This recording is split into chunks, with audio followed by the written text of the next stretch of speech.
ова видео ќе научиш како може да го намалиш твојот придонес кон климатските промени преку намалување на количеството на јаглерод диоксид, за кое индиректно придонесуваш да биде испуштено во атмосферата. Замисли си некој кој живее на топло место, во куќа направена од кал и слама, кој готви користејќи оган и обработува почвата со помош на волови и сам си ја произведува храната за себе и за своите животни. Дали тие ќе придонесат за зголемување на количината на јаглерод диоксид во атмосферата? Паузира и размисли. Одговорот е не. Се што произведуваат тие е во рамките на природниот циклус на јаглеродот, во кој што јаглерод диоксидот се употребува при фотосинтезата, а се испушта повторно преку дишењето на живите организми или преку горењето на дрвјата. Оваа личност може да е некој кој живеел пред да почнеме да ги користиме фосилните горива, или можеби некој кој живее во село, далеку од центрите на индустријско производство. Тие имаат нула јаглероден отпечаток. Јаглеродниот отпечаток се мери според зголемената количина на јаглерод диоксид испуштен во атмосферата поради твојот начин на живот, како на пример користењето на фосилни горива, сечењето на дрвјата и така натаму. Светскиот просек изнесува околу 4 тони годишно по човек. Но во тоа се кријат огромни разлики. Во САД е околу 20, во Европа околу 10, а во Индија околу 1. Во рамките на овие земји исто така има огромен распон. Луѓето кои живеат во развиениот богат свет создаваат и по 10 тони, користејќи автомобили, летајќи со авиони, при загревање и трошење електрична енергија во нивните домови, при купување облека и храна, при слободни активности и општо преку градежништво, производство и јавни услуги. Се разбира доколку твојата држава произведува електрична енергија без согорување на фосилни горива, како на пример нуклеарни електрани, ветерници или хидроцентрали, твојот јаглероден отпечаток ќе биде помал. Размисли на кој начин би можел да го намалиш твојот личен јаглероден отпечаток. Паузирај го видеото додека размислуваш. Треба да најдеш начин помалку да користиш фосилни горива. Сигурно користиш енергија за да го затоплиш или оладиш твојот дом.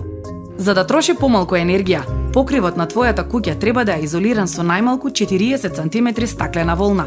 Прозорците кои се свртени кон попладневното сонце треба да се големи, а оние на спротивната страна да се помали. А стаклото на прозорците треба да е трослојно. Ова е сега стандард за домовите во Канада и земјите од Скандинавија, и ѕидовите од куќата треба да се добро изолирани. Во местата со потопли клими, домовите може да имаат тераса или централен двор, како во антички Рим или во Медините во Мароко. Со природното ладење се избегнува потребата од користење клима уреди и вентилатори. Можеби ќе треба да патуваш. Ако користиш автомобил, вози побавно, бидејќи најголем дел од енергијата на автомобилот се губи поради отпор на воздухот. Уште подобро, патувај со автобуси и возови, а за кратки патувања може да пешачиш, да возиш велосипед или запрежна кола. Секако треба да јадеш. При производството и превозот на храната се користи гориво.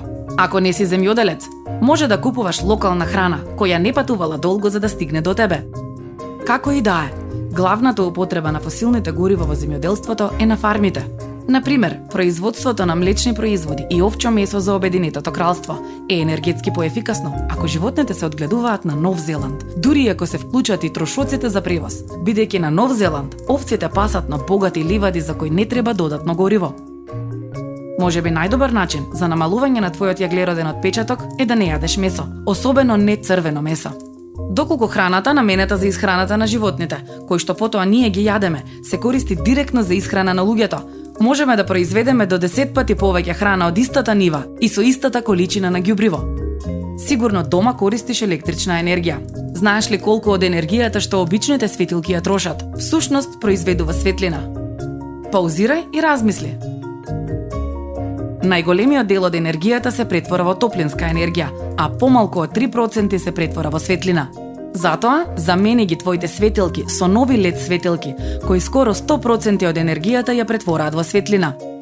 Ако користиш машина за миење садови или машина за перење алишта, тогаш нека бидат целосно наполнети и пуштени на програма со ниска температура, која што користи малку вода. На крај, рециклирај го отпадот. Енергијата потребна за транспорт и преработка на отпадот е сепак помалку од енергијата потребна за производство на нови суровини.